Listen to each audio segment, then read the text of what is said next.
Hey, what's up, everybody? Welcome to another edition of Established Run's NBA Injury Report Analysis Show. I'm Drew Dinkmeyer, here with two of the best in the business to talk injuries and news. Justin Fan from Underdog Fantasy. No Friday games this week, so we get Justin's presence on this Wednesday 10-game slate. Mike Gallagher from Established Run. Justin, how are you on this news-heavy Wednesday? One more big slate and then a little bitty slate before All-Star break. We made it, boys. Almost. Almost. Yeah, I mean, we can spend the entire show just talking about the Boston Celtics, it seems like today, but they gave us plenty to talk about. But yeah, excited. We got 2 more days. Got recharged a little bit from the trade deadline. I don't feel like I'm a zombie, like I was last Friday on the show. A little bit more energy. Excited to talk some injuries. It's a really fun slate to break down. Mike, how are you on this Wednesday? Yeah, doing good. Feels like today's like midterms, right? And then tomorrow's like the last day of school before you go on break. Yeah. Everyone says hello, talks about plans and all that good stuff. A little bit of work to do. Get some assignments from the teachers tomorrow. Chaos Toffee knows. Chaos Toffee knows.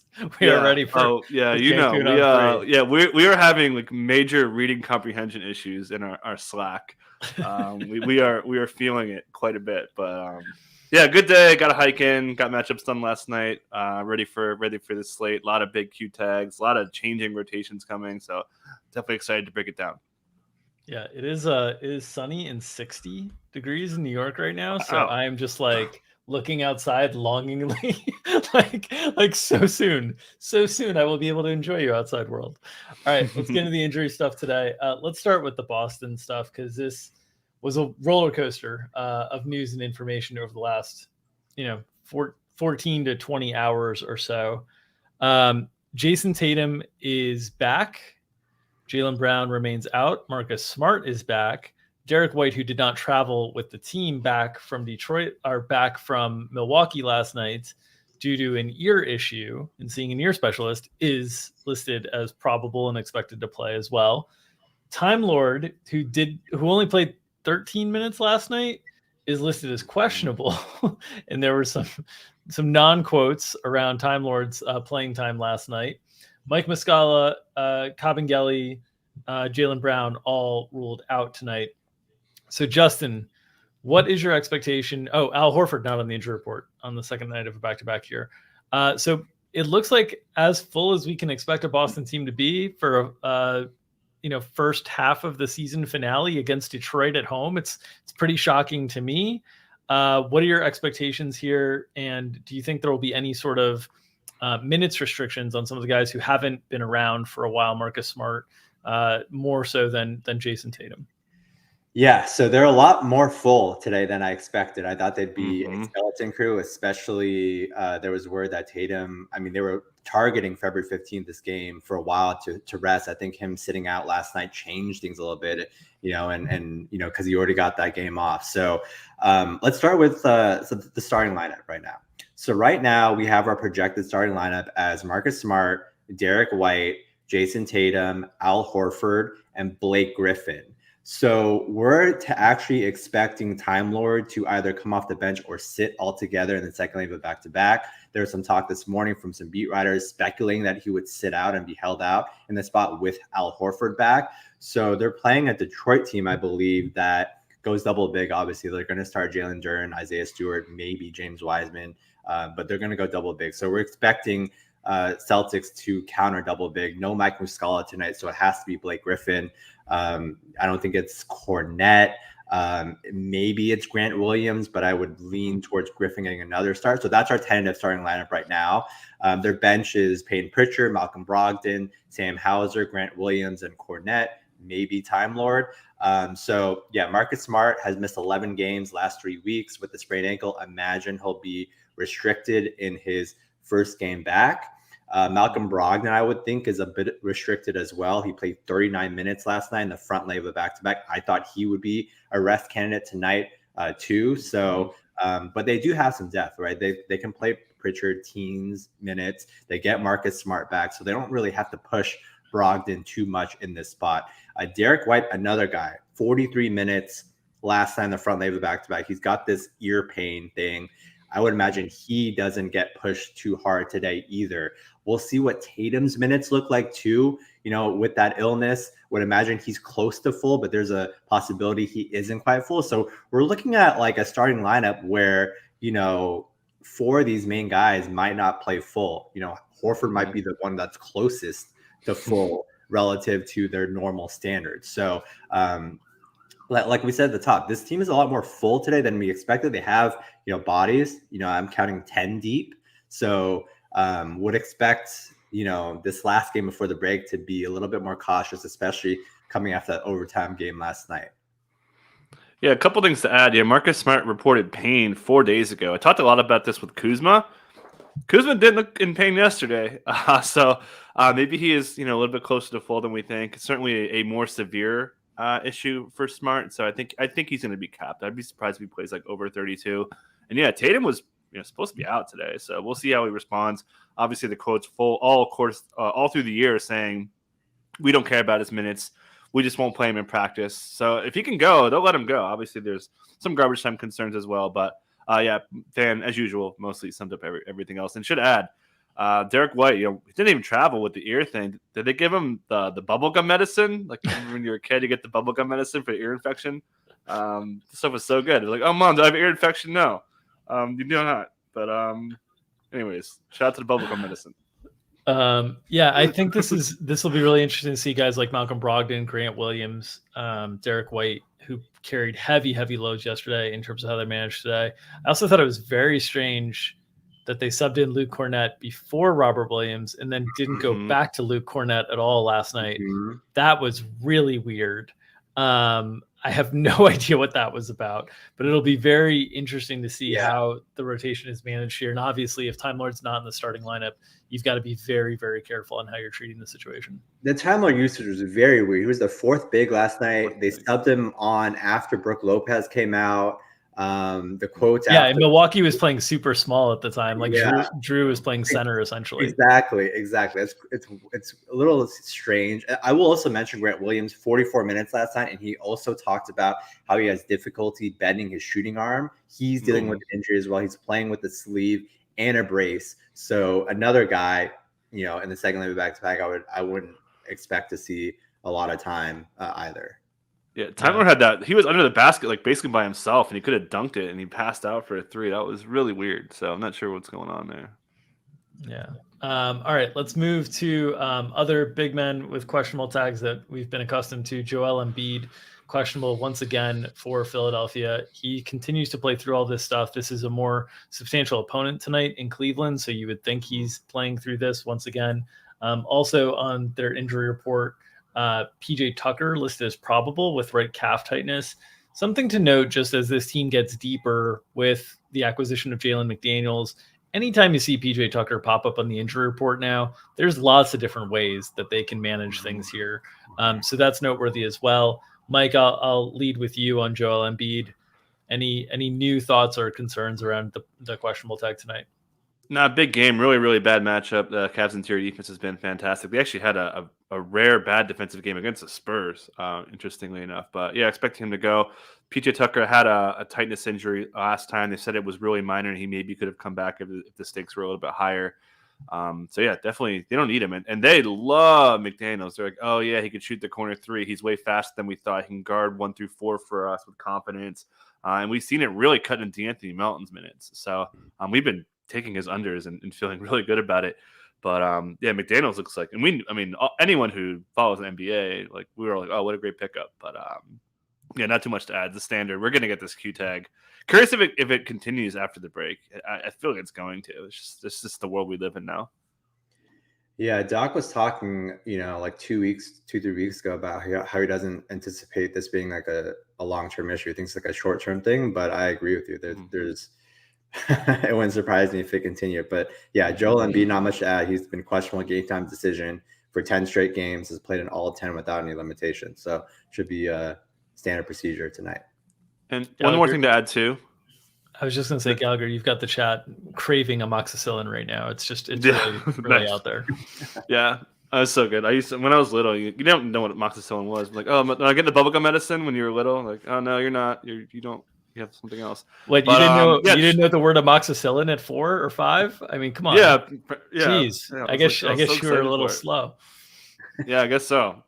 But Maxey, really quick. They've been asking him a lot more to do on-ball defense, which is another thing working against Melton. So everything's kind of going against your guy, the guy who was the genesis of the My Guy draft, and D'Anthony Melton. But they're playing Maxey really big minutes. They're going to need the wing scoring here as well. But yeah, they're trusting him more defense. Expect Tobias to probably pick up on-ball stuff. I think he's going to get Garland. And then I would expect Melton to pick up the Mitchell matchup and, working in there with McDaniels picking up some of that as well. So tough matchups all around, really still game environment. This game is pretty gross to attack from a DFS standpoint. Yeah, don't worry about my guy. He had his burst early in the season. He'll have another one come May. I know my guy's primed for the playoffs this year. Let's go to a team that is not primed for the playoffs this year, the Chicago Bulls. No DeMar DeRozan tonight. Questionable tag on Alex Caruso, which has been kind of the standard of late. He's been playing through these. Goran Dragic, a questionable tag as well. No Derek Jones Jr. as well. No Javonte Green, no Derek Jones Jr., no DeMar DeRozan. This is a lot of 3-4 options for the Bulls. Justin, who is left?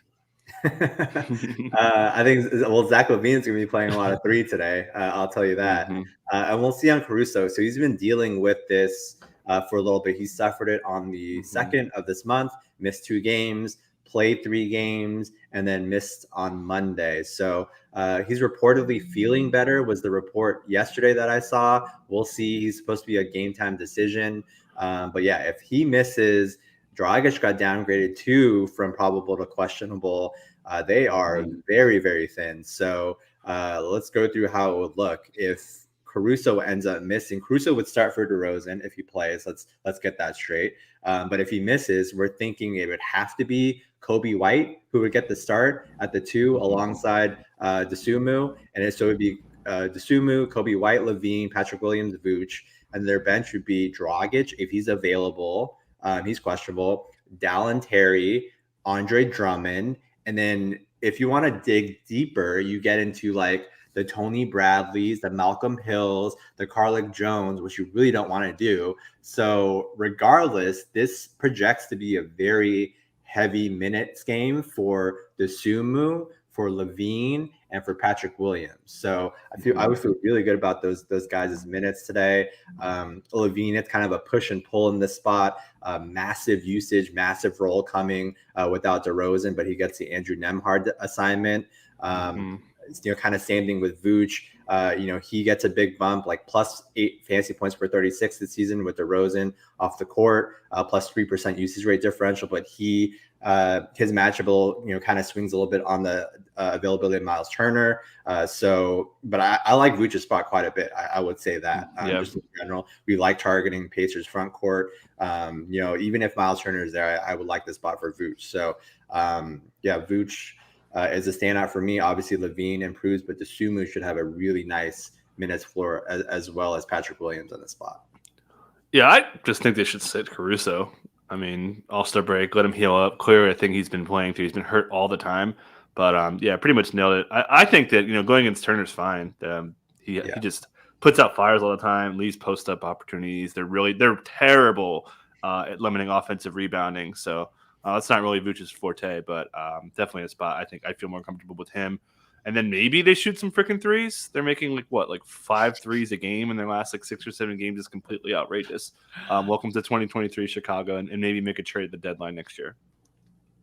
One other note that you guys overlooked or may have not thought of: the front end of back-to-back here as well. So they're the only team on the front end of a back-to-back. So this Caruso questionable tag, Dragic questionable. These guys aren't playing in a back-to-back going into the All-Star break, which I have to think tomorrow's game is supposed to be against Milwaukee. I have to think if you're in the Bulls spot, this game against Indiana is everything, right? This is the game that you're trying to get in this spot between these two. So I would expect extremely tight rotations. And I would expect if any one of these guys can go, that they go tonight and sit tomorrow, because Indiana is also a team that they're actually competing with for these play-in potential. So I think you could see you're going to see some Vooch next to Drummond tonight. You're going to see some weird stuff tonight. Are they really competing though, Dink? Right. Are they? Are they? I mean, I don't. They're just quiet quitting is really what they're doing. There we go. That's they're just uninterested in doing anything.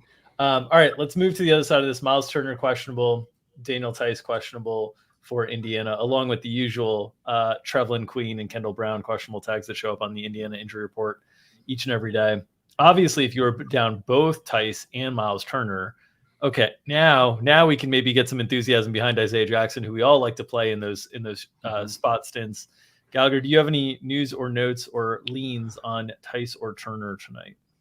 Yeah, thumb injury for Tice. He started the last game for experience, according to Rick Carlisle, because they knew they were going to play Isaiah Jackson, who we called a Ferrari after the game, with the way he can kind of just like go nuts and provide a lot of energy. But I don't think Turner is playing. All-Star break. He's had a back injury before. Wasn't close to playing last time. Got ruled out basically pregame. I don't think he's going to play. So could definitely be Isaiah Jackson season. Matchup's not very good. Bulls front court's been pretty good, limiting center stuff.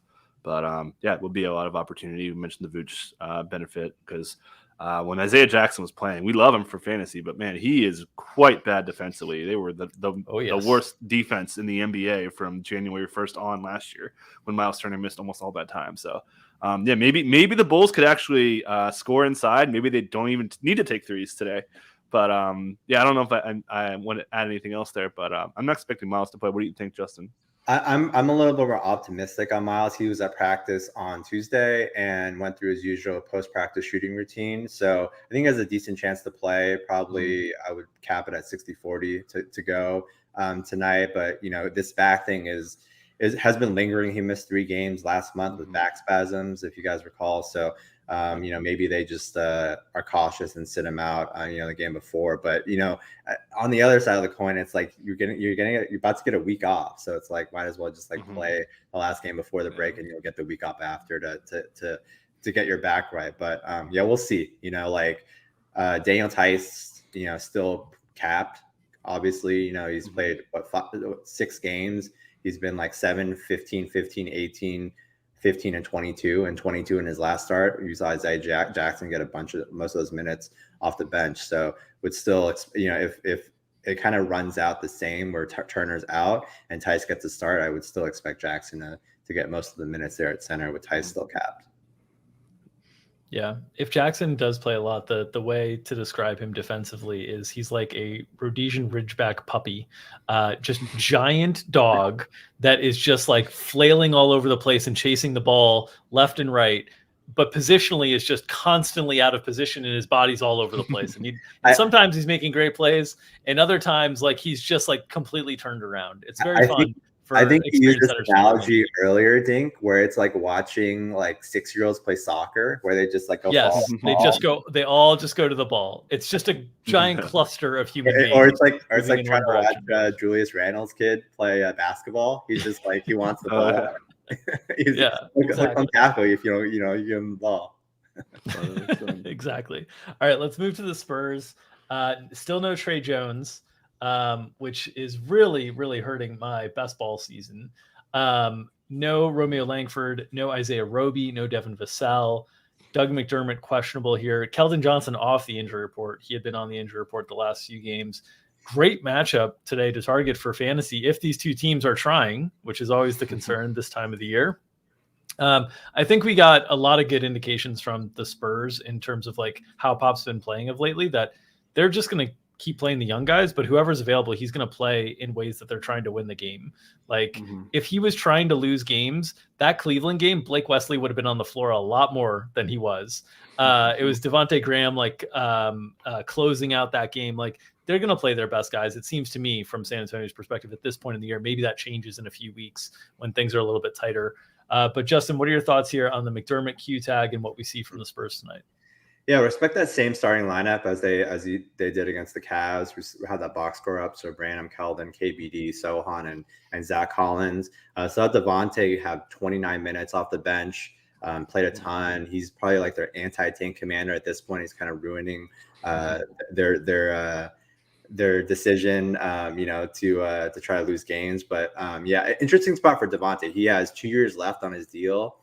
So could see the Spurs like showcase him a little bit down the stretch, hoping they can maybe get a trade done this summer or down the line. So he's just kind of an awkward fit. I think he's like 27 or something. He's like not quite in their timeline, and he has 2 years left. So I think they're going to try to move him at some point. But a revenge spot for Devontae tonight against the Hornets. So that's really interesting, especially if his minutes kind of continue to be upper 20s. Sohan, we're seeing his minutes kind of getting ramped up, 21 minutes, 27 minutes in his 2 games back. Pop said he was on a minutes limit that first game. So should continue to see him get ramped up, close to 30 today. And then, Zach Collins got to shout him out. Just an amazing spot for him. 35 and 32 minutes in 2 of his last 3 starts. And this Hornets front court, shout out Mark Williams. We like him, more from a fantasy standpoint, but he's been kind of a disaster defensively. Kind of continued this trend all season of the Hornets being very susceptible to opposing big men. We saw Clint Capella put 22 and 7 on them on Monday. We saw Jokic go 30, 16 and 10 for them on Saturday. We saw Time Lord go for 16 rebounds against Mark Williams on Friday. So this is the spot for Zach Collins where he can put up a big line. So like his minutes getting up there, 32 plus 2 of these last 3 games, very encouraging. So he should be another strong option today. Yeah, just want to talk some matchup stuff. We see Malachi Branham pick up a pretty big defensive responsibility. He guarded Garland in the last game, guarded DeJounte Murray over the weekend. They're asking a ton of him. Curious to see how they use Jeremy Sohan. They put Jeremy Sohan on Donovan Mitchell last game, so I'm curious to see who LaMelo gets. I'm kind of leaning it's Branham, which would be great for LaMelo. Matchup cover boy for me today. And then Keita Bates-Diop's probably getting PJ Washington. They're pretty comfortable with him. We saw him get Mobley, but Sohan on the other side got Mobley, and Mobley just took him out of the game. Couldn't get any shots going. Gets a much easier matchup here. Probably getting PJ Washington. So I like Sohan. I think he can get the 30 minutes today. Touch time hasn't been great. It's actually been Keldon picking up a lot of ball handling. He's almost at 4 minutes of touch time is way up for him. Devontae Graham really ran the show when he was out there. I think he had 12 potential assists, so those 8 assists were not fluky. And yes, Collins, big front court touches, almost like a starish center role right now in a matchup we want to play, as you mentioned. So really, really good game environment. Both these teams play really, really fast. Both really bad defenses as well. So fantasy goodness kind of all over the place here in this one. They played the Cavs last game. Let's go there, where Ricky Rubio and Jetty Osman are both listed questionable. Ricky Rubio, a late add today with the illness. Justin's talked a lot about these late add illness tags this year. It has not been a good sign. So, it's the Cavs, so I guess I should go to Gallagher first, even though there's no need for starter jersey concerns with Ricky Rubio and Jetty Osman questionable. But Gallagher, have you confirmed any starters jerseys for us? No, I don't need to do that. Okay. It wasn't on the core syllabus today for my midterm. But it's pretty straightforward. Okoro's locked and loaded. Okoro's been great, man. Making threes, minutes are really strong. Not the biggest Okoro spot. I don't know. I don't know how. Actually, no. I take that back. He's gonna be busy. Picking up a lot of heart, and so expect him to play a bunch. Pretty straightforward. It's been cutting Levert's minutes down because Okoro's been playing so well. Better defensively. Their defense has been fantastic. So, pretty straightforward. If Rubio's out, Holometu was good when called upon. So I'd assume him to pick up the non-Garland minutes. Maybe Garland gets a little longer leash there. Who's been struggling a little bit. Had a couple silly fouls that have cut him down, but that would definitely help Garland a little bit. Yeah, Windler's in the G League, so that's another guy that's off the board for them. Would imagine Dean Wade would play a lot more than the 5-6 minutes you saw last game if they're thinned out like that, and Helo Neto would jump back in. So I think it's fairly straightforward. And God bless the Cavs. You don't have to go on starter jersey watch anymore. They've been pretty stable with their starting 5 as of late. So let's Mike off the hook a little bit. So I have to go talk him out, for slacking off on these starter jerseys. Let Mike's All-Star break start early. Let's move to the Miami Heat. As usual with the Miami Heat, tons of guys out. Tyler Hero, Nikola Jovic, Kyle Lowry, Victor Oladipo. but a questionable tag for Duncan Robinson. So there might be some reinforcements here. Justin, what can you tell us about Duncan Robinson and if we see him tonight?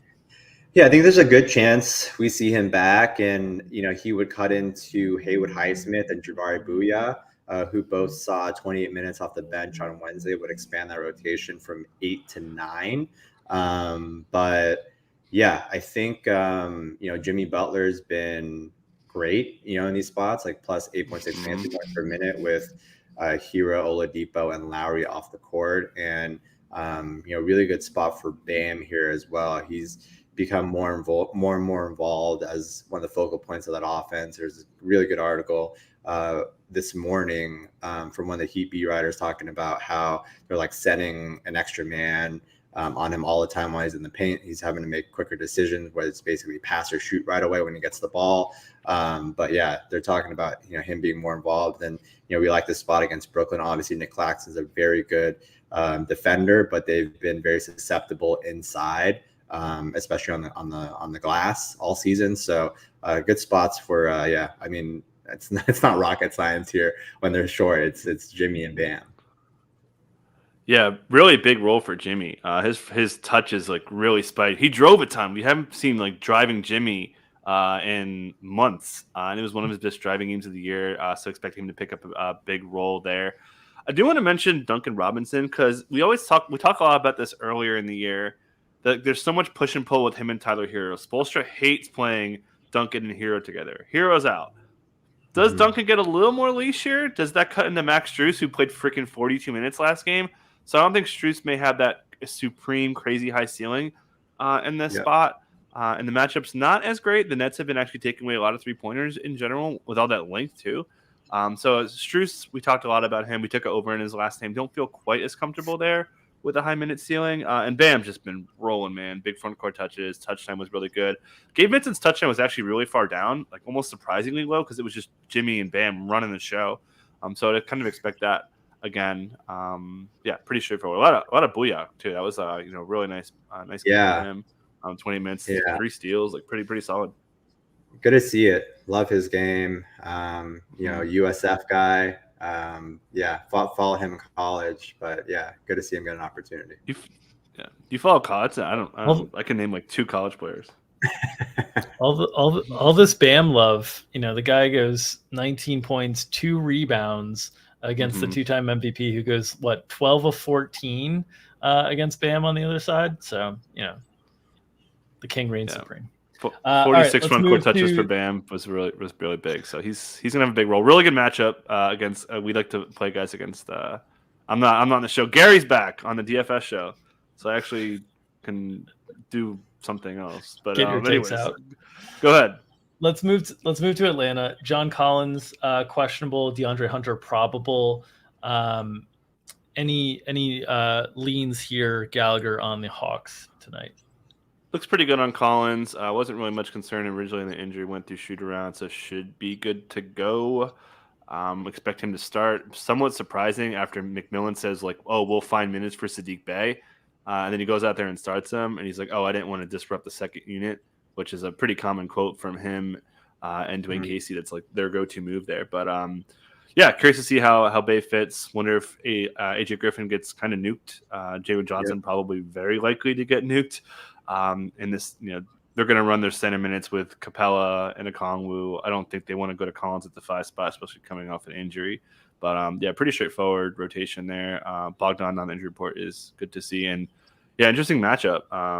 Quentin Grimes has done actually a pretty decent job on Trey. DeJounte's actually crushed this matchup. He's had 2 huge games, 36-pointer, I think 28 points, and really efficient shooting. So curious to see how DeJounte, who's just wrecked RJ Barrett on the other end. But interesting game against the Knicks, who've been good interior, giving a lot of shooting. So perimeter guys could kind of crush here. All right, let's move to Utah, where Larry Markkinen got the questionable tag today. Rudy Gay also listed questionable. Markkinen was right knee soreness, and given their situation, I'm a little bit skeptical of this. Justin, what are your thoughts in terms of Markkinen's availability tonight? I mean, same day, not great. I mean, they released their injury report yesterday already. It's been out, so I'm pretty pessimistic on both. The illness for Rudy Gay too, and that kind of really thins him out. So let's talk Jazz if both miss, right? And you'd expect Agbaji to move in the starting lineup like he did it with Clarkson out. So it would be Sexton, Clarkson, Agbaji, Kelly Olynyk, and Walker Kessler, and their bench is really thin if both these guys miss. It's basically THT, Fontecchio, Udoka Azubuike, and then you got to dig into one of these other guys if you want to expand it out beyond 8. It's like JTA, Damian Jones can make their debuts, and then you can dig into like Leandro Balmaro, Johnny Juzang are the other guys available. So could see like pretty elevated minutes floors in this case for a lot of these guys. I don't think they want to really dig into the guys outside those top eight that I mentioned. So THC set for another big role off the bench. And we talked about him dominating usage with Malik Beasley gone, no Rudy Gay there, another guy who can shoot. So it would be Jordan Clarkson, 3.5% usage rate bump this season with Markkanen off the court. He would benefit too. So could be really tight and thinned out today for this Jazz rotation. Yeah, they've been asking a lot on defense from Agbaji and Colin Sexton. Colin Sexton and Dennis Schroeder are like Spider-Man memeing of guys I want to attack on defense because their coaches trust them a lot, and it's a problem. They've led like I almost planted Halliburton. I think Jeremy King planted Halliburton, which was freaking awesome. It's a spot. I almost covered boy John Morant today. I couldn't quite bring myself as a noted John Morant hater. But, Desmond Bane's going to probably pick up a rookie on Agbaji. That could really benefit as well if Markkanen doesn't play. Markkanen, if he does play, gets a tough matchup. He would definitely draw the Dillon Brooks assignment, which this sets up pretty well for Clarkson. And then actually, if Markkanen's in, if he's out, Clarkson's probably getting Brooks. That's what it's kind of can't have it both ways. I was just about to say it's like a good and a bad thing, right? You're going to get the usage bump without Markkanen, but you're going to get a Dillon Brooks instead of Desmond Bane, right? So we expect, but still net positive, right? If Markkanen's out, because it elevates not only his usage for it, but his minutes for it as well, because they're really thinned out on that back end. Yeah, and he'd pick up really big ball handling too, so you could add more assists. And I mean, the Grizzlies actually should note too. I was really poo-pooing the Grizzlies' interior defense. It has been locked down. They've been like top 99 percentile in 3 of their last 4 games. They're just taking away the interior scoring again. So it looks like they've got things figured out there. My guy, Jaren Jackson Jr. Can't stop fouling, but he's oh my god. He avoided scorekeeper gate, and he continues to charge towards that Defensive Player of the Year award. Let's move to Dallas, where Timothy Hardaway Jr. just got ruled out while we were going live here. Reggie Bullock is still listed questionable, I believe. Kyrie Irving probable. Christian Wood also questionable here. So a lot of injury news to follow here. We finally saw Christian Wood's minutes elevate a little bit last game as he was playing really well there. A ton of offensive firepower for Kyrie.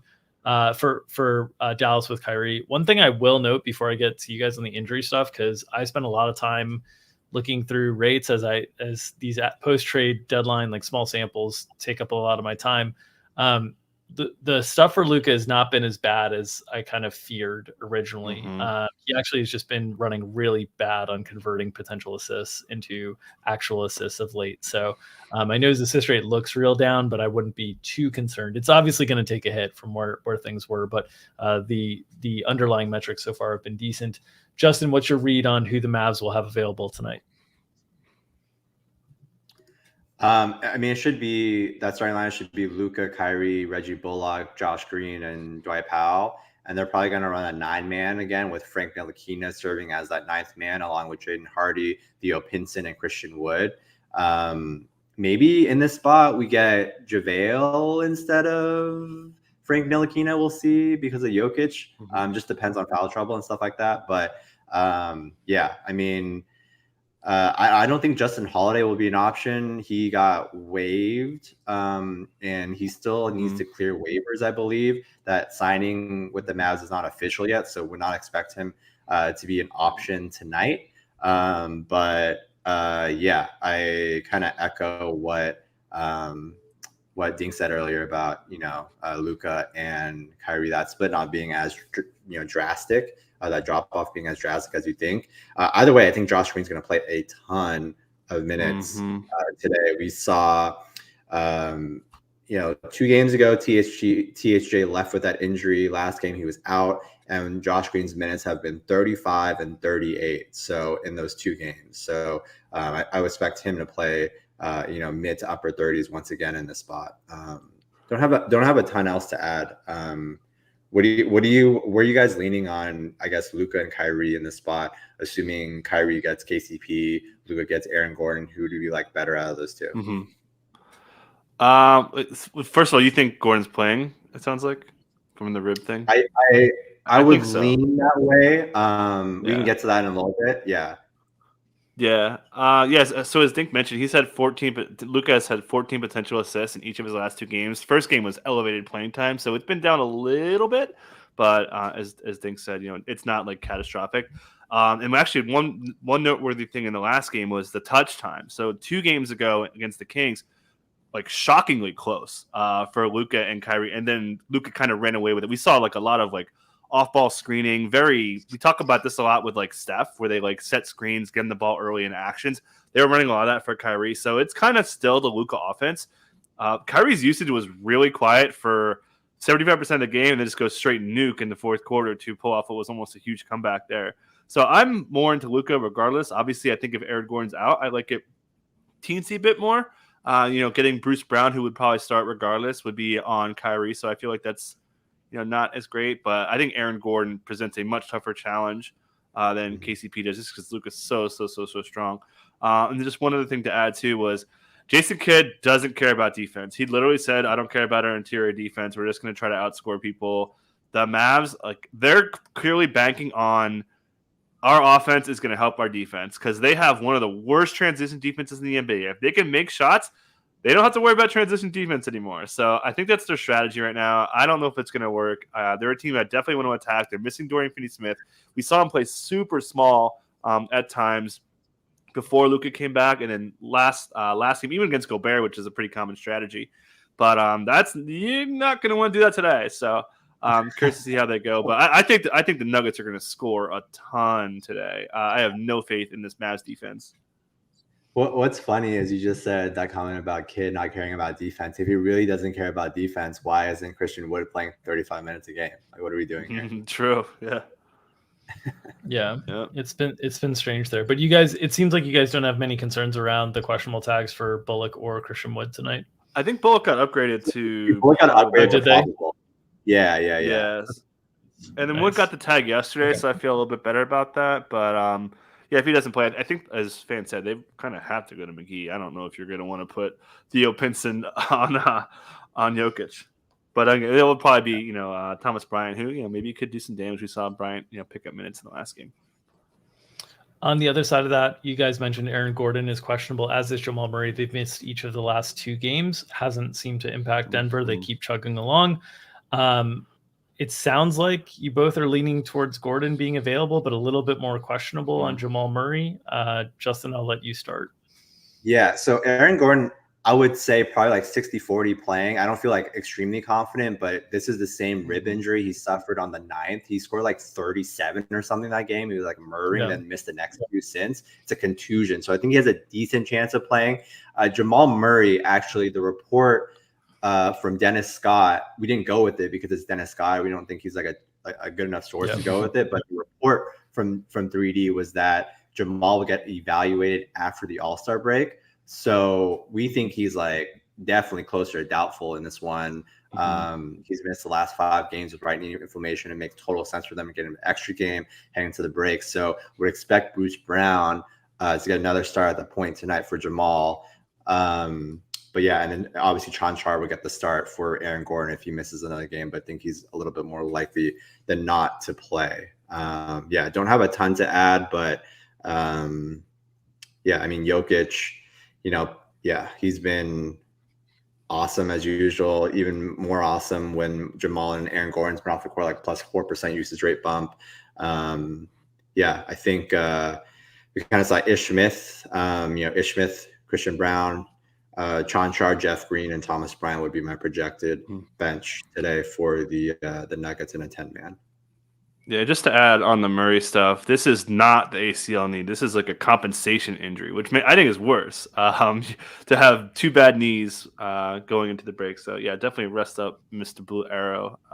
The Nuggets should be fine without him. Questionable tag for LeBron James. Again, last game he went through a shoot-around, got like kind of some extended work in.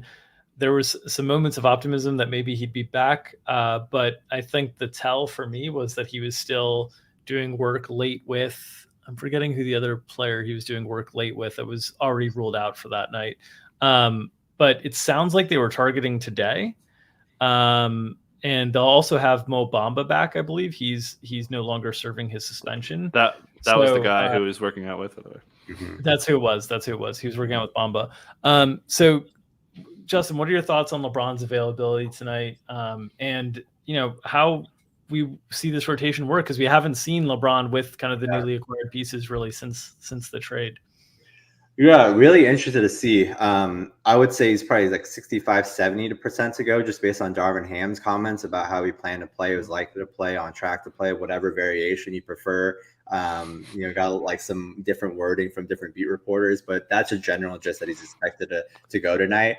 I mean, the back end of the bench rotation is going to be really interesting to me, because I think the starters for me are pretty clear. It's going to be D'Lo and Schroeder, who Ham said he plans to start together for the foreseeable future. Then you're going to have Rui and LeBron at the forward spots and AD at center. I think that's pretty clear what the starting lineup should be. The back end gets a little interesting because you have a lot of bodies in there kind of vying for 4 to 5 rotation spots, right? Their bench: Austin Reeves, Lonnie Walker, Malik Beasley, Troy Brown Jr., Jared Vanderbilt, Wenyen Gabriel, and Mo Bamba. So that's 7 guys right there. Who's going to get kind of cut out? Is it going to be Lonnie Walker? Is it going to be one of Wenyen Gabriel or Mo Bamba? I think that's probably where I would lean to. But yeah, I would expect that if LeBron goes, he's pretty full and wouldn't expect any limitations. Lonnie's getting pushed down pretty hard, especially if you're slotting LeBron functionally as your 3. They want to play Austin Reeves. They're obviously playing Malik Beasley to fire away. 12 3-pointers in 21 minutes attempted. But yeah, I agree. I mentioned the Schroeder thing. They're fine playing Schroeder on ball defense. That was my initial concern, but they don't have it. So we'll talk about CJ McCollum in a minute, but expecting that rotation to continue overall. Definitely like Vanderbilt filling in the gaps. So it could be maybe a little bit tighter than usual, but I think LeBron's going to be pretty full. Looks like he's ready to go here. Matchups, not great against Herb. Herb took care of business last time, but Herb got wrecked. Not SGA wrecked, but 38 and 39 points in 2 games against him last year down the stretch. So, Herb's definitely not bulletproof if you did want to play into LeBron. I think AD's matchup is better. The Pelicans' rim defense has been pretty bad. Comments of AD, getting more into rhythm. I think Ham was just kind of making excuses for him. But the minutes have been good, been rebounding well. The defense has been pretty good. Just the shooting has been kind of off. Everyone's talks about the ESPN graphic where he had a great game, 5 and 19 over the weekend. But feel pretty good about this rotation. Definitely really capped upside on Rui Hachimura. Probably a little upside capped on D'Angelo Russell, who's not picking up too much ball handling either. But I think we've got a pretty good feel for this rotation going into this one. Gallagher and I have played Jordan Poole and Dame Miller back to back against this Lakers defense, by the way. Just a little teaser. Easy money. CJ McCollum is questionable tonight with a right ankle sprain, so your guys' bets are on hold here. Justin, any thoughts on CJ's availability tonight? Haven't heard a ton. Just rewatched the pregame presser from Willie Green. All he said was McCollum was a game time decision heading in, then got ruled out like 30 minutes later. Don't have a strong read. We'll probably lean like 60-40 him playing. But we'll see. It would be Jose Alvarado getting the start again for CJ if he misses. Played 29 minutes. We saw Kyra Lewis pick up a bunch of those backup minutes at 19. The big surprise there really was how much Josh Richardson played in his debut. Played 34 minutes off the bench. Really cut into Herb as well, who only played 24. So that's the minutes there. I said the usage rate was pretty obvious. Brandon Ingram got all of the work, all of the shots, all of the everything. 44+% usage rate on Monday without CJ. We've kind of seen that consistently, like a 4% usage rate bump from him this season when CJ and Zion have been off the court. So I think not a whole lot else for me to add there on the situation. Yeah, Ingram driving a ton. Just huge role. I mentioned the high usage rate consistently been high. The only thing I'm going to add, little incentive to play McCollum, right? They've got their pick. Mm-hmm. Beat them. Make that pick a little bit better. So I think that they want to get this one, go out with a bang here. So I'm expecting CJ McCollum to play. And as we know, probably crush as he's going to probably get Schroeder. So hopefully we get a little bit of a little decreased line. Give us it's a little concerning because Ingram's just been running away with the usage, but I could see McCollum really putting up an efficient stat line today. Should note on the Josh Richardson stuff, because I played a ton of Josh Richardson in DFS on Monday night. He benefited quite a bit from Herb Jones getting into a little bit of foul trouble as well. Mm-hmm. Herb ended up finishing with 3, but I think he had 3 in the first half. So I think that helped get a more extended run for Josh Richardson. But he fits right in there. Josh Richardson generally has always played the style of winning basketball, and it's been winning basketball when he's making shots, and it's not been when he's not making shots. But I think he'll fit right in there. How many wings do they have? That they have so much wing depth, man. They've been decimated by injuries. They just slide guys in, like in and out. Like, man, that's another wing that they have. Like Najee Marshall's been really good for them. Obviously, like, man, they are deep on the wing. Living up to the Pelican name for sure. All right, let's talk about some returns. James Wiseman making his Pistons debut tonight. We've talked about this plan to start quote before. Justin, what are your expectations for minutes for James Wiseman tonight? That's a good one. I was curious to see what you guys have, Matt. But so my general thoughts on this Pistons rotation: Casey's been basically running a 9-man rotation as of late. Magruder's kind of been on the fringes, so like 4 minutes one game, DNP the next game. So would think it's 10 now with Wiseman in the mix. Would expect the starting lineup to be the same with Stewart and Duren, Hayes and Ivy, and then the bench to be Kojo, Alec Burks, Diallo, Livers, and Wiseman. So in this arrangement, Kojo and Diallo really kind of get squeezed. I think they're like number 9 and number 10 in the rotation now. Isaiah Livers will get squeezed too. Like he's seen his minutes 30 and 27 the last 2 games. We think it's more like low 20s now with Wiseman in the mix. My initial thought, I'm curious to see what you guys have, is that Duren and Wiseman just chop 48 at center. And that split maybe looks like 26-22. Maybe it gets closer to 24-24 at some point, but they are pretty high on Wiseman. I don't think he deserves that many minutes just right away, but they feel pretty incentivized. They obviously are, in the tanking mix. So, might as well just give their younger guys a look. So yeah, that's my expectation right now. I'm curious to see what you guys think the split is between Duren and Wiseman, both short term and, medium long term, a couple weeks from now. I would go a little wider. Should add to Duren hurt his ankle, not listed on the injury report, but that explains why the minutes were down a little bit against the Raptors. And Casey sounded like it was going to be okay, but maybe that's a reason to keep him in check. I think if it wasn't for the ankle, I'd probably be like 29, 19, something along those lines, just because Wiseman's coming in a new system. Okay. But low key, Stewart's kind of a loser, right? Like he's going to lose these centermen. It means these big dudes, and Wiseman theoretically should be a good rebounder. He hasn't been in his career. But as you mentioned, if he's soaking up all those 4 minutes, then you're not getting Livers small ball 4 and kind of just trickle down effect there as you laid out nicely. But it'd be nice if they run the point guards together. We saw Killian Hayes be an under on him and easy cash. Picked up 4 fouls, didn't close as they put Jaden Ivey, who played pretty well down the stretch, kind of run the offense in a very like un-Ivy fashion, how kind of organized he was, kind of hung in there.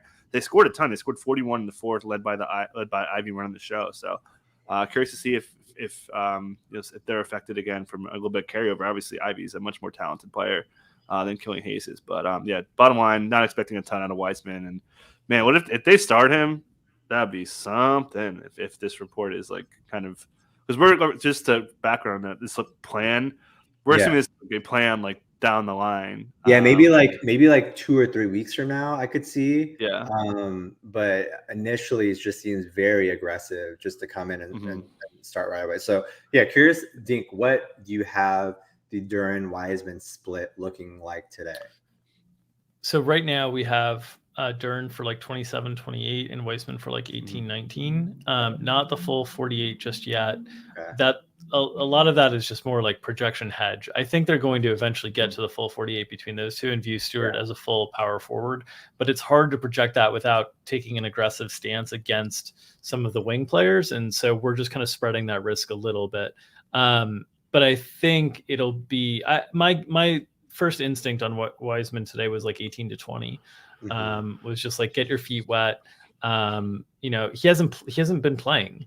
So like, just kind of like inch him up. I think long-term, I think if they, if they have their wishes, I think they're going to be playing Wiseman a lot because obviously like they view him as a different level of potential ceiling talent than Jalen Duren. Otherwise you wouldn't go out and make this trade.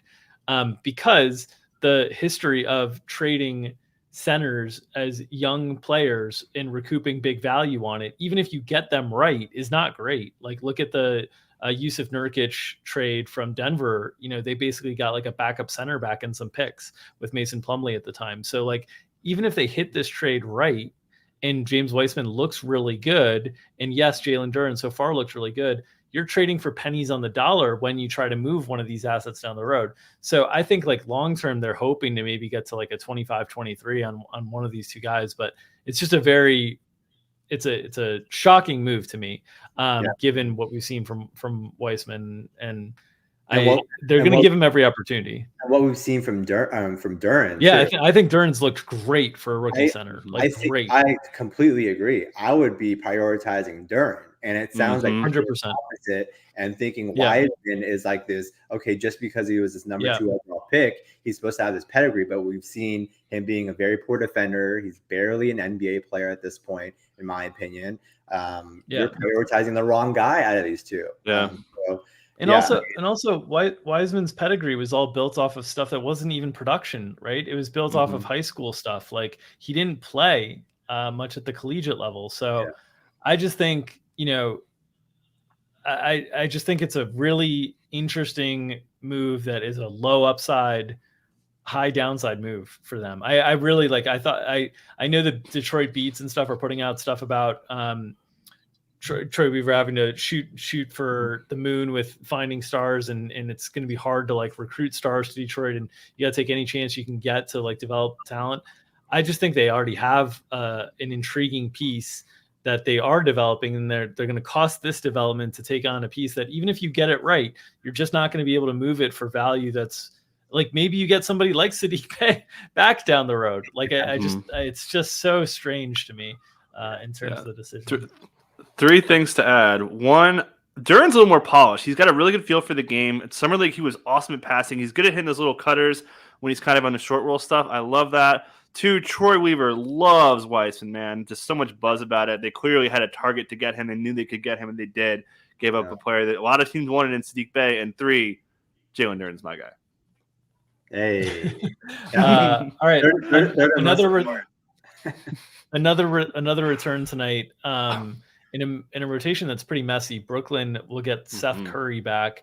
And we saw 2 games ago them play 12 guys as Patty Mills and Yuta Watanabe got onto the floor. They're super deep with wings. They have Cam Thomas, who they've wanted to get more opportunities for. Where does Seth Curry fit in the mix here? Justin, do you have any thoughts? Does he fit in the mix? Because the one thing for me is like, after that whole deadline, if you couldn't have moved the wings that you had got in because of like different things, why do you keep Seth Curry? Like, Seth Curry is the perfect addition for a contending team. I look and I have no idea where he's going to play.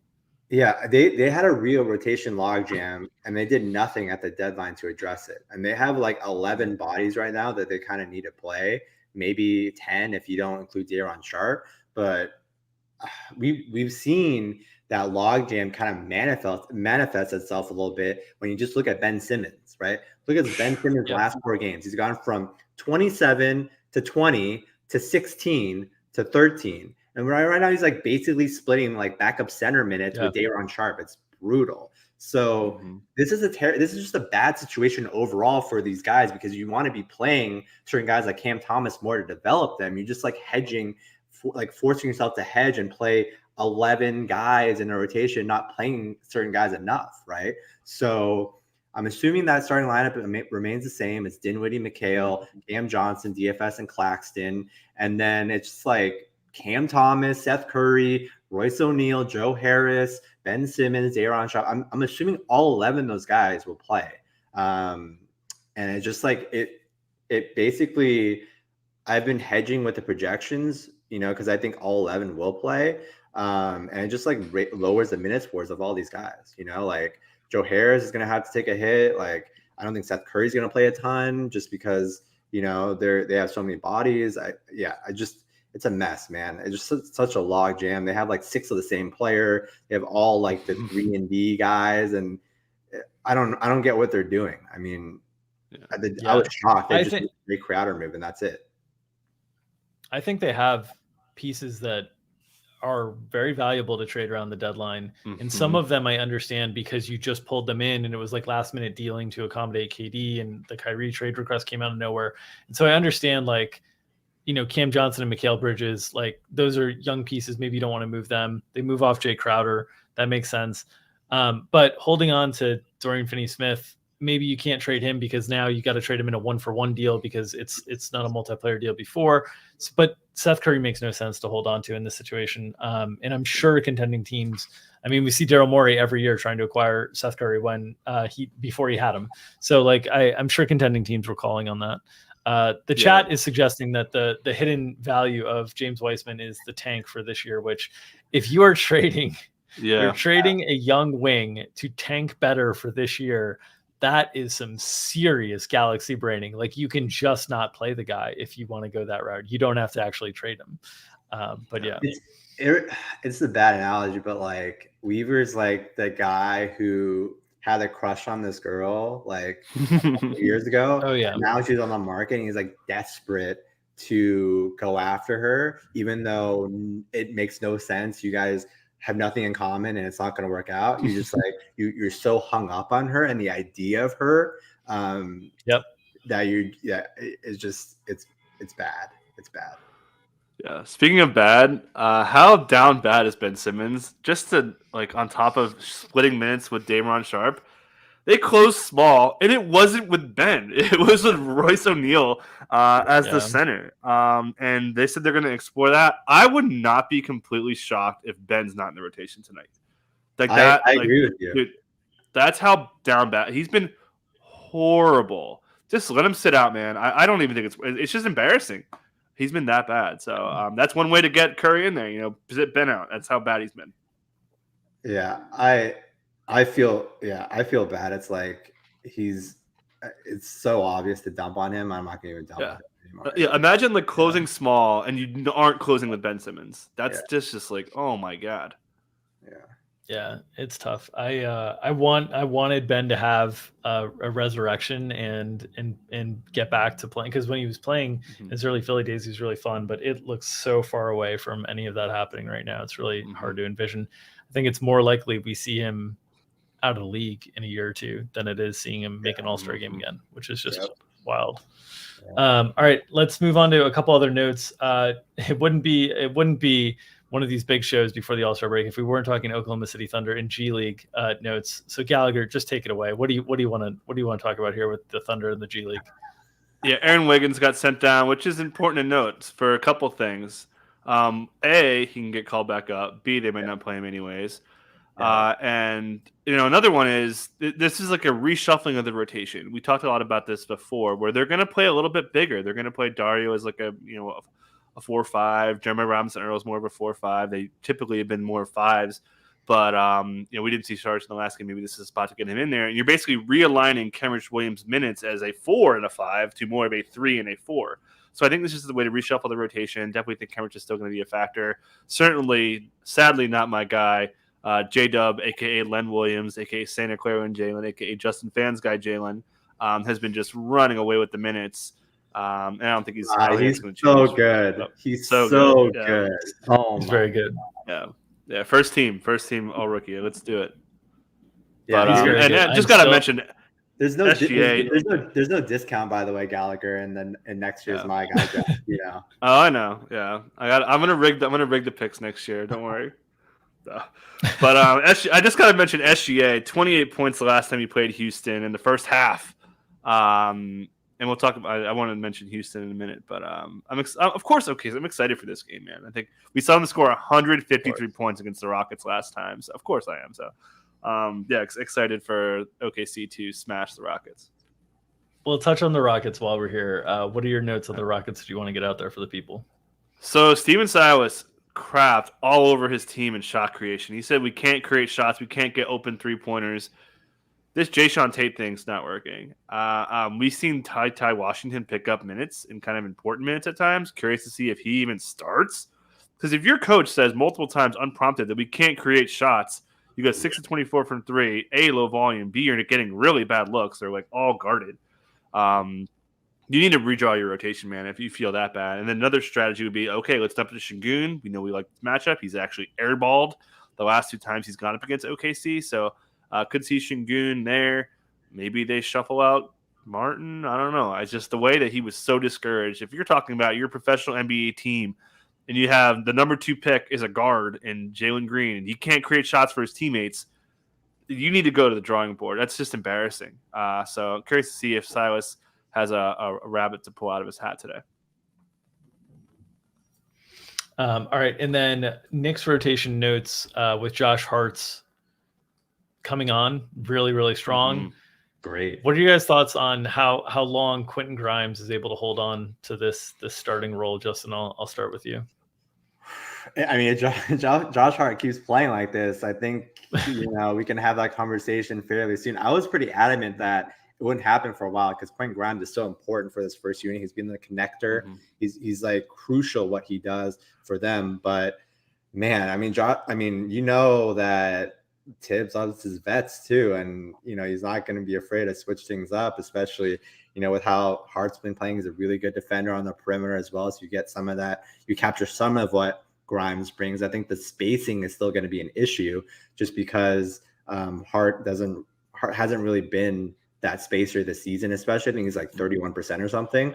But yeah, I think he can kind of keep things the way they are for a little bit longer and just play Josh Hart a lot off the bench. I think that works too.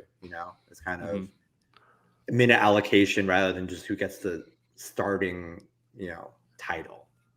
Yeah, I'm curious to see how Grimes' minutes hold up. I thought he was done. We were talking in our Slack. I was like, I don't think Grimes is coming back in.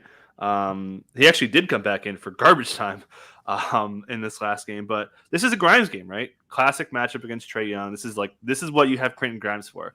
So if he doesn't play like 24, 25 minutes, it's probably just time to get him out of there. But expecting him to start. But Josh Hart has been just like, what a Tibbs guy. He had some comments saying like he reminded him of Jimmy Butler for effort and just feel and just going nuts and creating so much energy for the team. So he freaking loves that dude. And we saw just long stints when he's out there. But great A+ pickup, man. That was one of the best moves. I will also note that Josh Hart in his 2 games is like 13 from 20 from the field and shooting like 67% from 3. So he's like he's like insanely hot in this small sample, which has led to more playing time, which has led to these conversations about will he start. The shooting isn't going to keep up, like historically. Yeah. So he's going to cool down, and I think with him cooling down, will temper a little bit these like expectations, these like short term, because everybody like you watched that Portland Lakers game, right? Everybody's like, did people not know that Matisse Thybulle can shoot threes? I'm like, dude, this is one game. It's like people act like Thybulle's like this ultimate 3-and-D guy. Like the last couple of years of his career didn't exist, right? Yeah, so it's like this short, small sample size of fans just seeing this new toy that's like wildly outperforming what they've been, and it's gonna readjust, I think, at some point. You guys know the move that I want to see. I want to see Hart in the starting lineup over RJ Barrett. Put RJ Barrett in the second unit. Let him run all the offense in the second unit. Let it be against second unit defenders. Let him take all of the possessions in that second unit. Funnel all of your offensive possessions through Randall and Brunson. Have a couple defenders out there. I think if you got Tom Thibodeau a little liquored up, I think deep down inside, that's what he's saying he wants to do. I really think that. I don't think it's likely to happen, but I think DeJounte Murray might shadow realm him, man. He's killed RJ Barrett this year. So yeah, man. He had a trillion first half. He had no stats besides missed field goals. So he's down quite bad. For him and Ben Simmons are in a down bad off. Mm-hmm. Yeah, Ben Simmons down way worse. He's down way worse. Yeah, relative expectation, I would say. RJ's still in the league. I mean, Ben Simmons' knee how is like live within the next 5 years, you know. And then Gallagher, you had notes on Luke Kennard that you wanted to share with the people because that's the level of depth that you go to post Valentine's Day. Yeah, see, I don't have starters jerseys, but there was some quote saying that they could close with Luke Kennard. They went to spacing. Curious to see if that means, hey, let's not close with the small. We've seen Jaren Jackson not play a ton of center. And then obviously Dylan Brooks, if he's shooting his way out of stuff, maybe he loses minutes in certain matchups. This is a spot, if Laurie doesn't play, maybe you don't need to prioritize on-ball defense. So did just want to note that really quick, which in hindsight, I definitely wish I didn't put on the show sheet, given that we've gone over an hour. But hey, this is our little grand finale. I had to cover it. The next time that we come in light on expected timeline on a show will be the first time that Gallagher and I have ever done content together. All right, that will do it for this 10-game edition of Established Run's NBA Injury Report Analysis Show. Appreciate you guys all tuning in. As always, please support the people who are supporting us. This show is brought to you by our good friends at Underdog Fantasy. They have plenty of NBA snake drafts running for money in addition to NFL best ball season is already kicked off for the 2023-2024 season. So go on over there. If you're playing NBA Pick'em, in-season subscribers can use our ETR projections with our tool to compare to their fantasy Pick'em lines. If you haven't signed up for Underdog yet, use promo code ETR for a matching deposit bonus up to $100. That's promo code ETR at underdogfantasy.com. As always, if you would like to join us behind the paywall for more in-depth information on the DFS side of things tonight, it'll be myself and Gary Hartman at 5 o'clock Eastern at Established Run. Join us there. Also, if you'd like to hang out with us and ask us more questions, sweat bets with us, find live betting opportunities, so on and so forth, we'll be on playback.tv/ETR tonight at 10 p.m. Eastern, doing an NBA watch-along, hang, flip around League Pass, and hopefully find some live in-game betting opportunities that aren't against the Dallas Mavericks because we keep losing those over and over. So join us tonight, 10 p.m. Eastern time. Myself, Mike Gallagher, Chris Lafagas, and other members of the ETR crew will pop in. We'll have some laughs. We'll look for some bets, and we'll sweat the DFS and the props. As always, if you are uninterested in joining us behind the paywall at Established Run, we ask that you subscribe to this YouTube channel, get notifications whenever we go live. And of course, as people in the chat are noting, we need more likes. Feed the algorithm. There's going to be a lot of feasting over the course of the All-Star break, and I hope some of it is on these videos. So whether you want to caress that like button post-Valentine's Day, whether you'd like to smash it, whatever you'd like to do to the like button, do it, press it, push it, smash it, caress it, whatever you'd like to do, smash it real good. Feed that algorithm. if you don't get smash it real good. Smash it real good. I love it.